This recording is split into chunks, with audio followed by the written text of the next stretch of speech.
Tidak ada, yang sudah ada melakukan kesalahan. Jadi kalau pertanyaan kapan dia melakukan kesalahan, tidak ada. Iya, makanya saya bacakan apa adanya. Jadi pikiran, kehendak, keinginan dari kedua natur itu tetap dalam satu keputusan dan tindakan dari pribadi.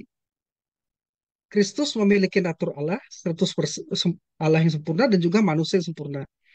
Nah, kalau begitu kealahan ini tentu saja dan seluruh naturnya dan ketidakterbatasannya, kekekalannya, kemahatahuan, maha hadir, maha ada, kekal dan lain sebagainya. Sedangkan kemanusiaan ini kan dengan natur-natur yang diambil itu tanpa kepribadian yang diambil, tapi seluruh natur kemanusiaan kan sudah dijelaskan tadi. Natur kemanusiaan adalah seluruh kemanusiaan tapi yang belum dipribadikan. Ya. Sampai nanti dalam sebuah proses menjadi satu pribadi. Itu yang membedakan manusia yang satu dengan lainnya. Nah, ini memiliki pikiran, perasaan, kehendak dan roh sendiri. Jadi Allah dengan pikirannya, manusia dengan pikirannya, dan Allah dan kehendak keilahian dan kehendaknya, manusia kemanusiaan dan kehendak sendiri.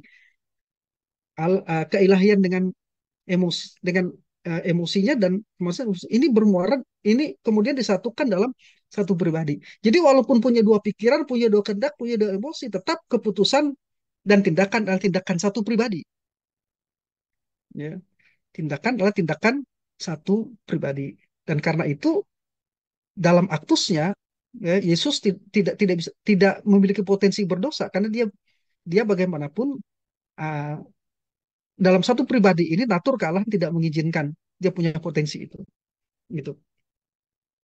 Dan hubungannya dengan dia tidak menikah juga tadi, karena Allah tidak menikah, gitu. Ya, itu Pak.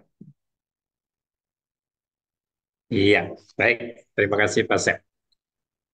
Pertanyaan selanjutnya, apakah orang yang memiliki pemahaman dui natur Kristus yang berbeda, tetapi dia tetap percaya Yesus sebagai Tuhan dan Juru Selamat, tetap diselamatkan? Silakan, Pak Sep. Orang percaya kepada Yesus, Yesus adalah Tuhan dan Juru Selamat. Ya. Jadi katakan dengan hati orang percaya dibenarkan, dengan mulut orang mengaku dan diselamatkan. Ya, selama Anda percaya Yesus yang itu, Yesus anak Allah yang kekal, Logos yang kekal, datang ke dalam dunia, berinkarnasi, mengambil natur manusia bagian Anda sendiri, walaupun pemahaman saudara tentang di natur Kristus masih belum sampai ke sana, tapi kalau saudara percaya pada Yesus yang itu, saudara pasti selamat.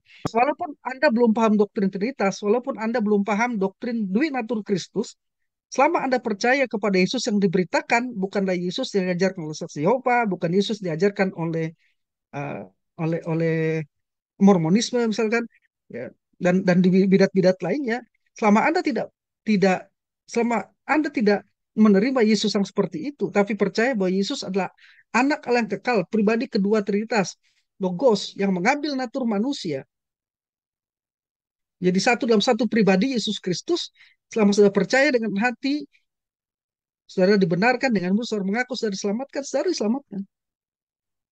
Tapi saudara harus terus belajar bertumbuh menjadi teleos, teleos orang dewasa, mencapai pengertian pemahaman yang sempurna, dewasa tentang Kristus.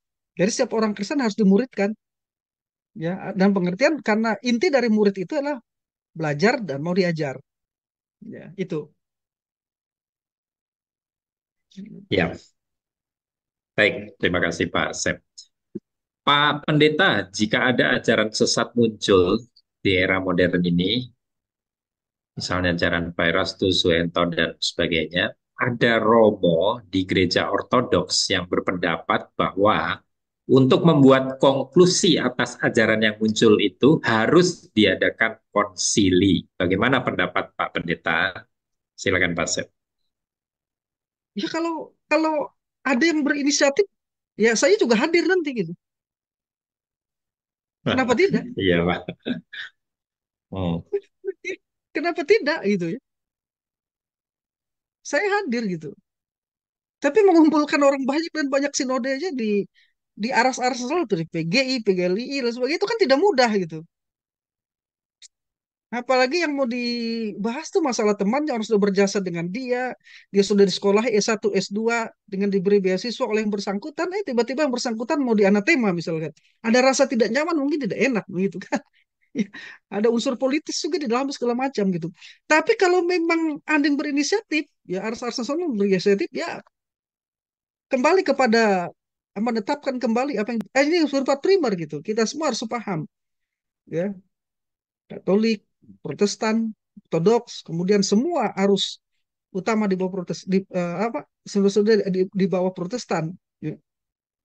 Entah itu Baptis, Presbyterian, Presbyterian, Baptis, Calvinis nanti semua di bawah Protestan, Pentekostal, Karismatik semua. Ya bagus kalau memang bisa gitu. Nah, jangan lupa undang saya itu, saya juga hadir tuh, ya. Iya. Ya. Iya. Oke, baik. Terima kasih, Pak Sem. Nah, nah ini menarik, Pak Sem. Bagaimana cara memberikan pemahaman pengajaran seperti yang Bapak sampaikan kepada para orang-orang tua yang sudah sepuh, yang cara berpikirnya sederhana? Apakah orang-orang tua seperti ini perlu memiliki pemahaman mendalam seperti yang Pak Sem ajarkan? Silakan, Pak Sem. Ya, setiap orang memiliki tingkat eh, pemahaman pengertian tuh berbeda satu sama lain, ya. Gereja di Efesus cepat pertumbuhannya berbeda dan gereja di Korintus. Paulus ekstra, ya. Makanya surat yang dikirim oleh Paulus kepada jemaat di Efesus dengan jemaat di Galatia beda, kasus-kasusnya beda, tiap orang beda, tingkatnya beda juga. Itu Paulus itu waktu dia mendirikan eh, dalam perjalanan misinya itu di gereja Korintus itu kira-kira pada tahun 50.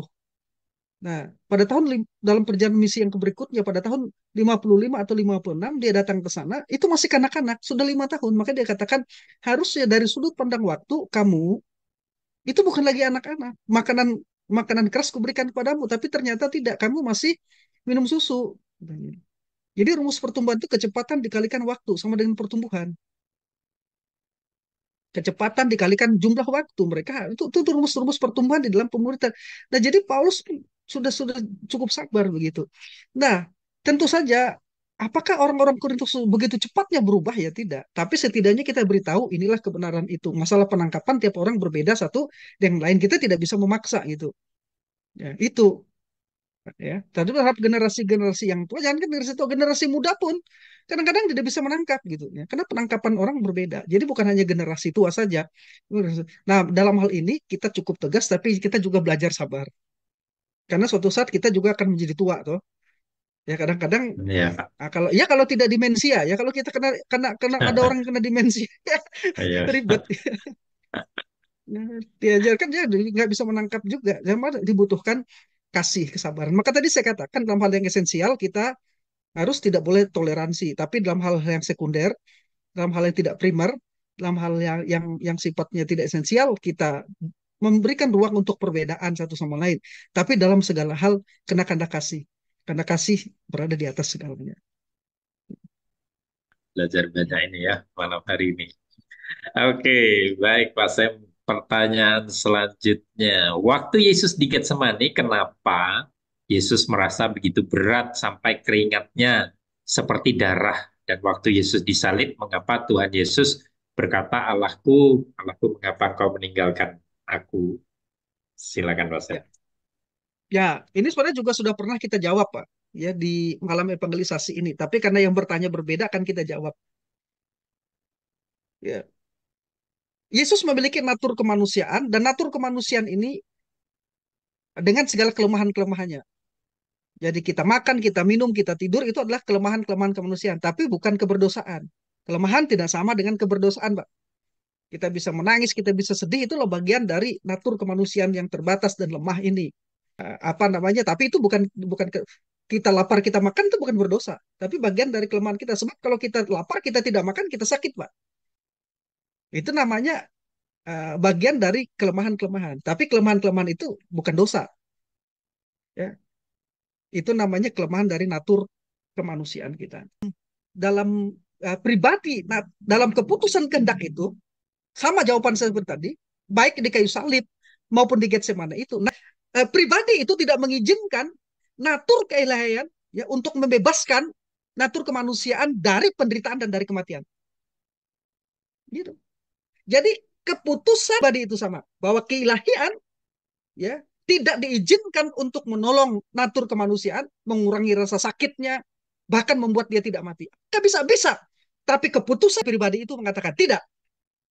Maka natur keilahian tidak diizinkan untuk membuat natur kemanusiaan tidak mengalami penderitaan, dan tidak diizinkan oleh pribadi itu untuk tidak mengalami kematian. Itu.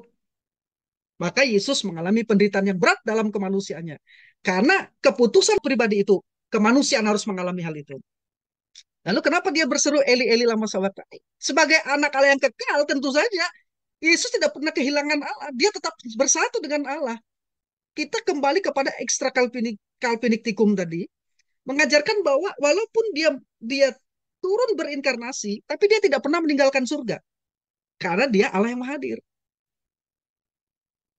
Ya. Tetapi pada saat itu natur kemanusiaannya berseru Eli Eli lama sabachthani. Ya. Dia sendiri telah memikul dosa kita di dalam tubuhnya di kayu salib. Ya. Supaya kita yang mati terhadap dosa hidup untuk kebenaran. Jadi yang menanggung keberdosaan kita adalah kemanusiaannya. Dia sendiri telah memikul dosa kita di dalam tubuhnya. Tapi menanggung dosa itu adalah keputusan dari pribadi itu. Keputusan dan tindakan dari pribadi itu. Ya, itu. Iya, baik. Terima kasih, Pak Sep. Oke. Nah, ini menarik nih pertanyaan selanjutnya. Sewaktu Yesus dicobai iblis setelah berpuasa 40 hari, Matius 4 ayat 5 berkata, kemudian iblis membawanya, ya Yesus ya. Kemudian Matius 4 ayat 8, dan iblis membawanya, ya Yesus juga. Kenapa Yesus mau dibawa iblis? Nah, silakan Pak Sep. Ya karena dia kan mengalami pencobaan itu. Ya. Nama juga dicobai. Jadi yang dilakukan oleh iblis sebenarnya tujuan itu meragukan keilahiannya. Jadi ini pertanyaan pada komunikasi atribut tadi. Apakah Kristus memiliki kesadaran bahwa dia Allah dan dia manusia? Kan begitu. Apakah pribadi itu menyadari bahwa dia Allah? Ya, dia memiliki kesadaran itu. Gitu. Karena dia memiliki kesadaran itu, iblis kemudian mencobai dia. Ya. Iblis mencobai dia supaya meragukan keilahiannya. Jika engkau anak Allah, kan tuh itu bahasa yang sama seperti yang diberikan kepada Adam. Pencobaan itu sama. Ya. Bukankah Allah berkata? Jadi berusaha untuk menanamkan keraguan-raguan. Jika engkau anak Allah, jatuhkanlah dirimu. Tapi Yesus sadar siapa dirinya. Dia bukan jika anak Allah, dia adalah anak Allah. Gitu. Ya. Maka dia katakan, jangan engkau mencobai Tuhan Allahmu. Ya. Nah, Pak Sem, mungkin ini maksudnya mungkin kok Yesus mau-maunya gitu loh dibawa sama iblis gitu. Kok dia sepertinya menyerahkan diri ke iblis untuk dibawa. Nah, gitu mungkin ya, kira-kira. Ya, karena karena memang dia dicobai Pak untuk tiga pencobaan itu. Jadi kalau masalah mau, ya memang untuk itulah dia puasa 40 hari itu, ya, untuk menghadapi pencobaan-pencobaan itu, ya, untuk menunjukkan bahwa dia benar-benar manusia sama seperti kita dan kemanusiaan itu dapat dicobai tapi tidak punya potensi untuk berdosa. Apakah orang yang tidak mempunyai potensi untuk berdosa dapat dicobai? Ya dapat. Orang yang tidak punya potensi untuk jatuh dapat. Karena dicobai tidak sama dengan harus mempunyai potensi untuk berdosa, tidak. Ya. Jadi dia dicobai untuk menunjukkan menurut kitab Ibrani untuk menunjukkan bahwa dia sama seperti kita tapi tidak berbuat dosa. Jadi kenapa Yesus mau dibawa-bawa? Ya, untuk menunjukkan bahwa dia sama seperti kita waktu itu, tapi dia tidak berbuat dosa. Dia dicobai, dia tidak berbuat dosa. Dia dapat menang. Itu. Dan saudara tahu Iya. bumbungan bait Allah itu Hmm. tinggi, Pak. Mhm. Ketinggian itu kan di apa itu di bawahnya itu kan sebentar saya lupa itu di bawah itu kan jurang itu, Pak. Kalau saya tidak salah itu 30 berapa kaki gitu ya. 100 sekian kaki, lebih dari 30 meter itu. Dia disuruh menjatuhkan diri dari bumbungan bait Allah itu ke jurang itu. Di Kidron apa saya tidak salah itu posisinya itu ya. Dia itu dalam itu, Pak. Ya. Makanya berita katakan malaikat akan menantang engkau. Ya. Disuruh terjun bebas Yesus. Ya. Nah, Yesus ditawarin semua yang dia punya, ya, untuk menunjukkan. Tapi Yesus sadar dia itu anak Allah gitu. Dia adalah pribadi kedua Trinitas yang berinkarnasi di atas tujuannya. Jika engkau anak Allah, kau sujud menyembah aku, semuanya ini kuberikan kepadamu. Yang dia miliki, Pak. Ya. Setan tawarkan. Dia yang menciptakan. Karena Yesus dalam kitab Kolose kan dia pencipta semuanya. Itu menunjukkan bahwa iblis tidak maha tahu, Pak. Justru justru yang saya lihat adalah iblis tidak maha tahu. Dalam ketidaktahuannya dia mencobai. Ya jika engkau anak Allah. Ini bukan jika ini memang anak Allah. Tapi dia berusaha menanamkan keraguan-keraguan di dalam kemanusiaan Kristus. Ya, itu. Ya. Iya, oke. Baik, terima kasih Pak Sem. Ini masih ada sekitar 5 pertanyaan kita tuntaskan ya, Pak Sem ya. Ya, kalau Ya, bisa saya jawab, baik. saya jawab, Pak. Iya, Saya iya. selalu mengingatkan karena saya mengajar juga belajar. Iya, Dan saya bukan, kalau saudara-saudara tidak puas dengan jawaban saya, sekali lagi saya bukan alat pemuas bagi saudara. iya. Jadi sah-sah saja. Iya, Ya. iya, baik. Baik, pertanyaan selanjutnya Pak Sem. Apakah kebenaran dalam menafsirkan Alkitab itu bersifat tunggal atau sebetulnya memang bisa mengandung beberapa kebenaran? Silakan, Pak Sem. Ada ayat-ayat yang memang multitafsir gitu ya. Nah, dalam multitafsir, makanya dalam membangun sebuah doktrin, ya, kita harus mengkategorikan tuh ini pernyataan yang jelas dan ini yang kurang jelas gitu. Nah, yang kurang jelas itu biasanya multitafsir, ya. Kebenaran itu kebenaran itu, ya, itu sebenarnya itu milik Allah, ya. Dan kebenaran itu biasanya eh, tunggal, Pak.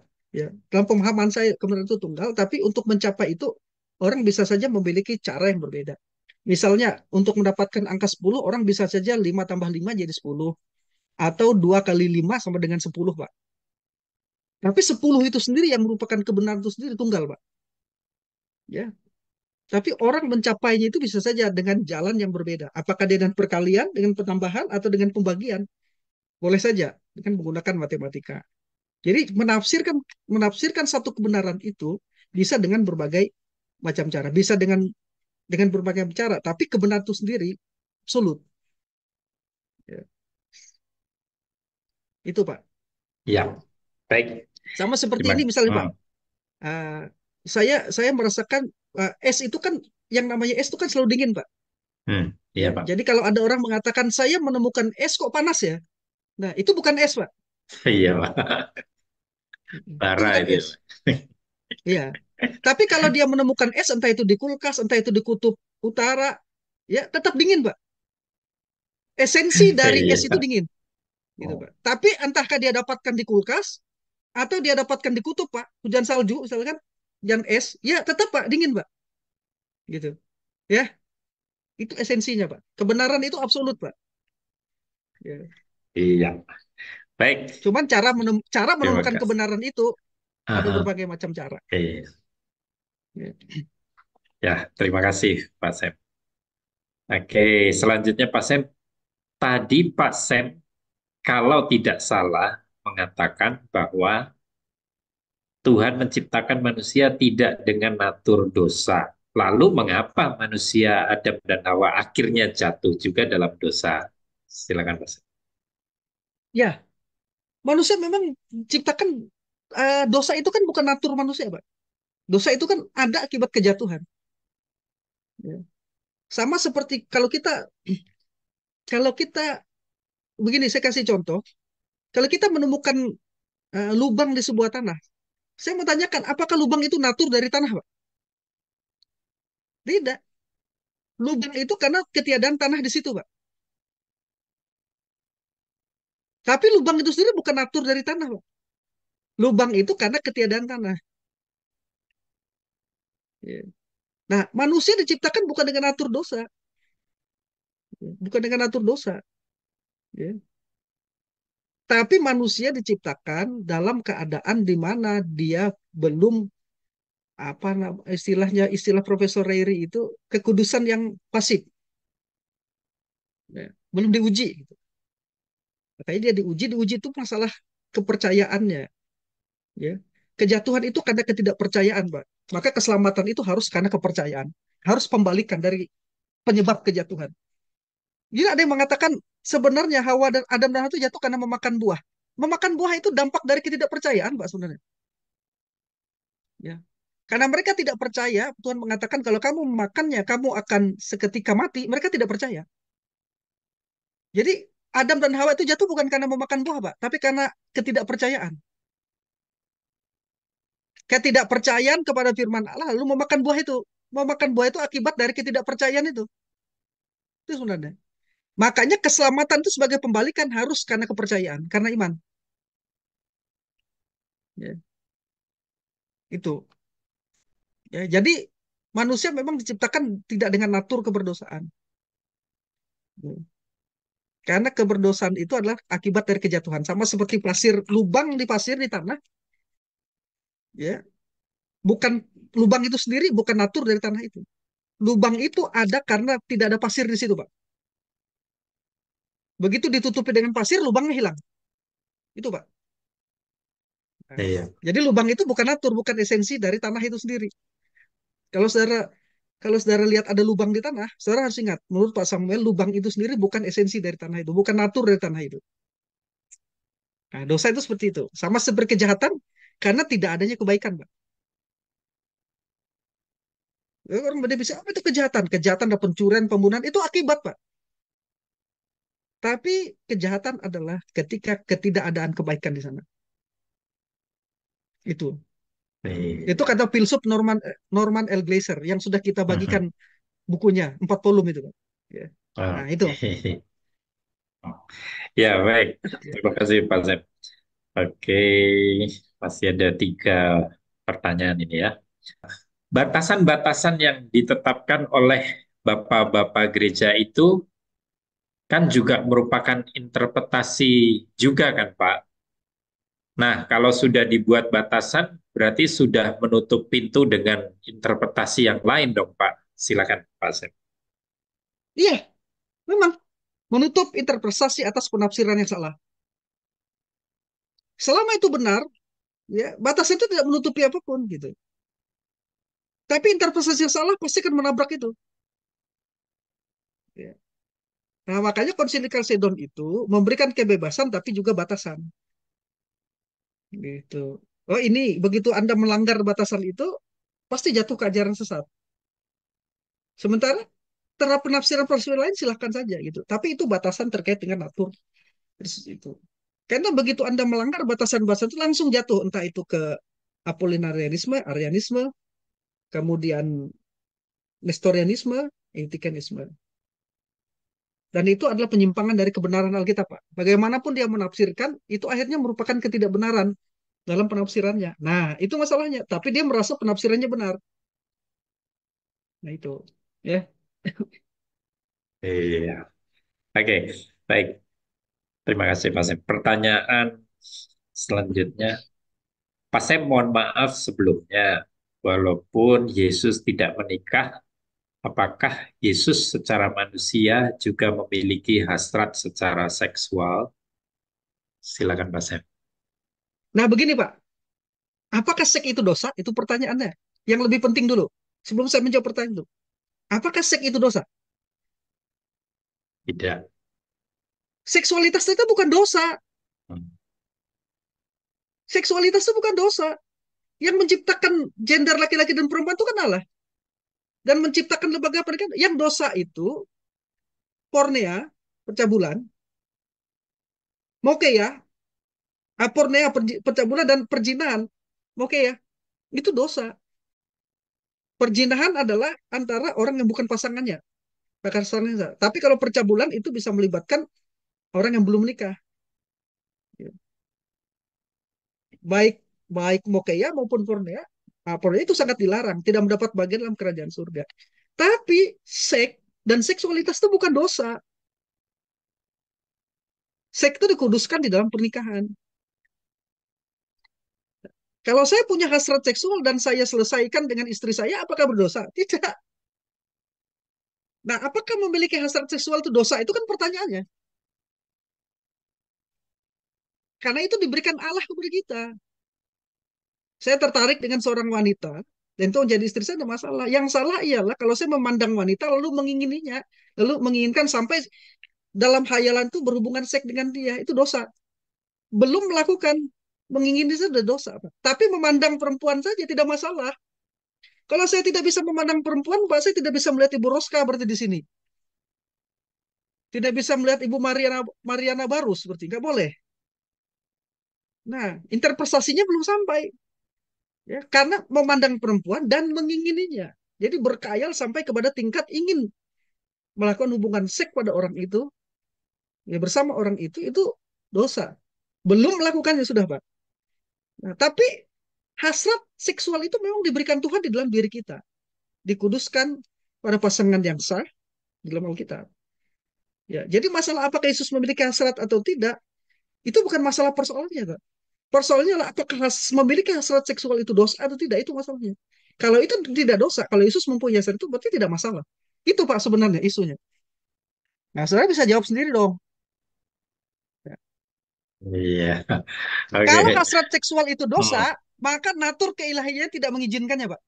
Hmm. Itu. Karena kesatuan hipostatik itu tidak boleh melepaskan dari salah satu natur itu.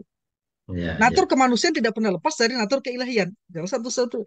Tapi kalau hasrat seksual itu selama itu bukan bukan dalam pengertian sesuatu yang berdosa, ya tidak masalah itu ada dalam dia. Itu kembali kepada kesatuan hipostatik tadi. Ya. Maka dari itu Iya. Bapak Ibu jangan, karena saya ketemu dengan orang menganggap seks itu sesuatu yang menjijikkan, sesuatu yang Hmm. dosa. Bukan.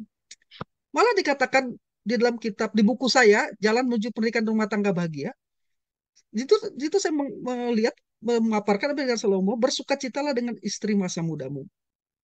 Kijang yang manis terus kijang yang manis terus yang jelita kiranya buah dadanya mengenyangkan engkau. Itu harapnya apa? Buah dada itu bagian dari eh, seksualitas seorang perempuan. Ya, dan kalau suaminya menginginkannya, itu hasrat yang Tuhan berikan kepadanya itu biasa, normal, wajar, natur kemanusiaan itu. Ya, dan itu bukan dosa. Ya. Nah, ini memang ada pelajaran tersendiri tentang pernikahan ini, Pak. Bisa lebih dalam lagi kita belajar di sana. Saya biasa dibimbing pernikah sampai kepada masalah hubungan seks saya bahas di pernikah, Pak. Karena mereka suka atau tidak suka, mau tidak mau mereka akan bermasalah nanti ketemu masalah di hubungan seksual ini. Ya, harus dibahas. Jangan sampai ada pemikiran bahwa seksualitas itu dosa. Tapi perbuatan pornea, mokeya itu yang dosa, perbuatannya. Karena itu salah, melanggar. Ya. Itu, Pak. Iya. Baik, terima kasih Pak. Masih ada dua ternyata ini ya, dua pertanyaan lagi. Ya, waktu iblis mencobai Yesus, dia kan pakai firman Tuhan. Kok iblis bisa tahu isi firman Tuhan? Berarti waktu penulisnya sedang menulis isi kitab tertentu, bocor dong ke iblis. Ini gimana Pak? Silakan. Ya iyalah Pak, iblis itu tidak maha tahu, tetapi dia tahu gitu. Dan usianya kan lebih tua dari Adam, Pak. Dia dilemparkan ke bumi dan dia tahu tentunya. Ya penulisan-penulisan itu dia tahu. Saya baca ini dia tahu, Pak, tapi pikiran saya dia iblis tidak tahu. Iblis tidak bisa baca pikiran kita, yang bisa baca pikiran kita ya Tuhan. Tapi begitu saya ungkapkan kepada Bapak, iblis dengar tahu dia. Tapi gerak-gerik saya tahu dia, Pak. Sama seperti kalau saya mau ke dapur, ada beberapa pilihan di sana. Saya mau ambil makanan, atau saya mau ke kamar kecil, atau saya mau mandi dan sebagainya. Tapi gerak-gerik itu tahu. Kalau kita ke belakang ada tujuannya, begitu Pak. Nah, iblis tidak bisa baca pikiran kita, tapi dia lihat gerak-gerik kita, mendengar apa yang kita katakan, yang kita ungkapkan, dia tahu. Nah, kitab suci kan terbuka Pak. Bukan hanya terbuka bagi kita, bagi malaikat dan bagi setan-setan pun Pak. Setan-setan percaya bahwa Allah ada, tapi mereka gemetar. Gitu. Setan tahu kitab suci, tapi tidak tidak tidak memang sengaja memberontak terhadap Tuhan. Nah, dia mengutip kitab suci karena dia ingin supaya manusia menganggap Dia tahu firman Allah dan apa yang disampaikannya itu adalah setengah dari firman Allah. Dan setengah dari firman Allah ini ternyata membahayakan. Ada kalimat yang ditinggalkannya yang dikutip dari kitab Mazmur. Sebab malaikat diperintahkan untuk menatang apa? Di kitab Mazmur itu malaikat Tuhan, malaikatnya diperintahkan untuk eh, menatang engkau. Tapi yang ditinggalkannya apa, Pak? Kalimat ditinggalkannya apa, Pak? Menjaga engkau di segala jalanmu. Itu ditinggalkan oleh iblis, Pak. Jadi tidak sepenuhnya digunakan. Padahal menjaga engkau di segala jalan itu penting. Makanya dikatakan dalam doa itu, jauhkanlah kami dari pencobaan, lepaskanlah kami daripada yang jahat. Tapi jangan dengan sengaja menjatuhkan diri saudara ke dalam pencobaan. Misalnya, tanda-tandanya kan kata orang percaya, mereka akan minum racun maut. Langsung, oh saya coba aja nih, ya minum racun maut. Ya, dalam nama Yesus Kristus saya tidak akan mati. Itu namanya apa? Tidak menjaga kita di segala jalannya. Artinya dengan sengaja melanggar perintah Tuhan. Maka itu yang ditinggalkan iblis. Menjaga engkau di segala jalan itu penting, Mbak. Ya, karena menjaga kita segala jalan kita supaya kita tidak tersesat. Ya, nah itu ditinggalkan oleh iblis. Ya, cuman menantang engkau saja. Nah itu bahayanya Pak. Kalau orang diberikan karunia tanpa memahami kebenaran firman Tuhan itu bahaya. Nanti dianggap karunia dan kuasa itu dari dia. Ya. Nah, makanya menjaga engkau di segala jalannya itu sangat penting sekali. Tapi itu ditinggalkan. Dia tahu firman, tapi mengutip firman dengan meninggalkan bagian-bagian yang penting. Jadi kalau pertanyaannya, berarti setan tahu bocoran firman. Ya memang dia tahu. Mereka bahkan percaya bahwa Allah itu ada. Setan itu percaya kata Yakobus, tapi mereka gemetar. Ya, itu. Iya, terima kasih Pak Sam. Oke, ini muncul lagi pertanyaan. Jadi masih ada dua pertanyaan Pak Sam. Pertanyaan selanjutnya, apakah orang percaya seperti Pak Sam yang mengerti pengajaran Kristen secara mendalam dengan orang percaya seperti saya yang pemahamannya tidak terlalu mendalam akan mendapatkan upah yang berbeda di surga? Ya, silakan Pak Sam. Ini yang berat ini, Pak. Ya. Iya. Yang jelas keselamatan kita itu anugerah oleh iman. Ya. Dan pahala itu kan masing-masing mempunyai kriterianya. Ya. Martir misalkan di dalam imannya, ya bukan masalah dia punya pengetahuan apa, dia martir, dia diberikan mahkota, Pak. Orang yang mati syahid oleh iman dalam Kristus itu diberikan mahkota kehidupan, Pak. Jadi tidak semua orang akan mendapatkan mahkota yang sama. Ya, pahala itu lupa. Yang perlu kita lakukan sekarang ya, bukan bukan bukan bukan fokus pada apa yang kita dapatkan, tetapi apa yang bisa kita kerjakan sebaik-baiknya. Ya, sama seperti hadiah ini memang uh, seorang seorang atlet dia memikirkan untuk mendapatkan hadiah. Hadiahnya tidak mungkin seorang atlet itu aku ngambil nomor 3 saja, pasti ingin nomor satu kan? Hadiah nomor satu, hadiah pertama. Ya itu kita pikirkan ingin dapat satu. Lalu yang dilakukan apa? Latihan, berlari, latihan, lari, berusaha untuk melakukan yang terbaik gitu. Seorang petinju ingin mendapatkan sabuk yang terbaik di kelasnya, tapi dia tidak pernah latihan, Pak. Ya nggak bisa gitu. Jadi justru semangat kita untuk mendapatkan hadiah itu membuat kita kinerja kita itu lebih baik gitu. Nah, memberi kita motivasi itu. Jadi yang terpenting sekarang semampu-mampu kita belajar, semampu-mampu kita untuk menjalankan dalam anugerah Tuhan, menjalani kehidupan kudus, berkenan kepada Tuhan, berbuat baik sebaik-baiknya. Karena perbuatan baik dalam Kristen itu mendapat tempat tersendiri. Ya. Itu mendapat tempat sendiri. Jika kita berbuat baik kepada salah seorang ini, kata Tuhan, kita akan mendapat upah. Tapi bukan bicara tentang jalan keselamatan, tidak. Tapi itu adalah kinerja kita untuk upah pahala kita. Jadi kekristenan itu keselamatan karena anugerah oleh iman, bukan usaha kita. Itu final sudah, Pak. Jangan diotak-atik lagi itu. Keselamatan karena anugerah oleh iman, bukan karena jasa kita, bukan karena usaha kita, bukan karena kita. Itu sudah final. Itu pernyataan jelas. Ya. Lalu bagaimana dengan ajaran-ajaran tentang perbuatan-perbuatan baik kita? Nah, perbuatan-perbuatan baik kita ini berkaitan dengan pahala, dengan upah kita, Pak. Nah, jadi kita melakukan sesuatu yang baik, melakukan sesuatu yang berkenan kepada Tuhan dalam kekudusan dan sebagainya, itu berkaitan dengan pahala kita semuanya. Dan yang kedua itu berkaitan identitas kita, Pak. Ya, identitas kita akan mempengaruhi karakter kita. Nah, saya kasih contoh seringkali berulang-ulang begini, Pak.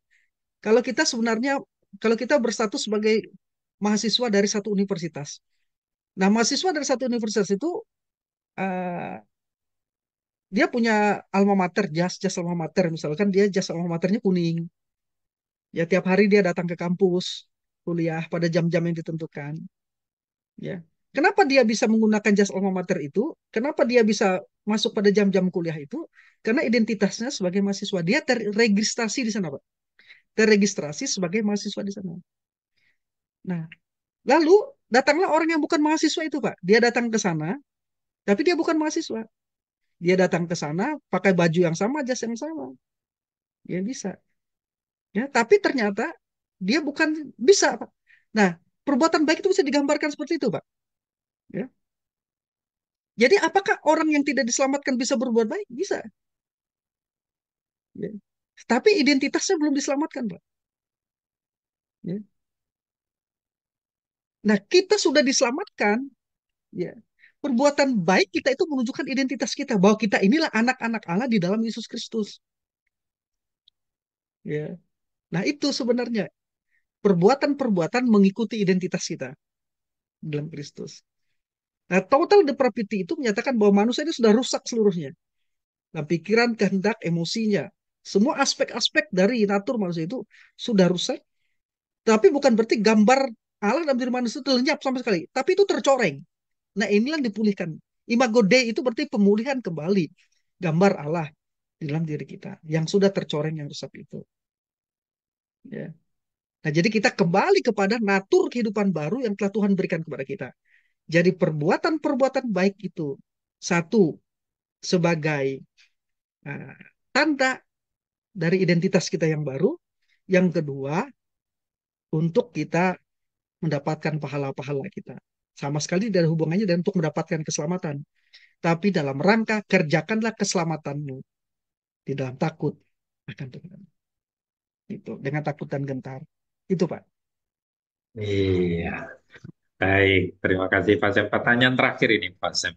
Pak Pendeta mengenai konsep inkarnasi dalam Yohanes 1 ayat 14, mana yang benar? Allah menjadi manusia atau Allah menjelma menjadi manusia? Silakan Pak Sem. Sebenarnya menjelma tidak masalah asal jangan dianggap sebagai titisan.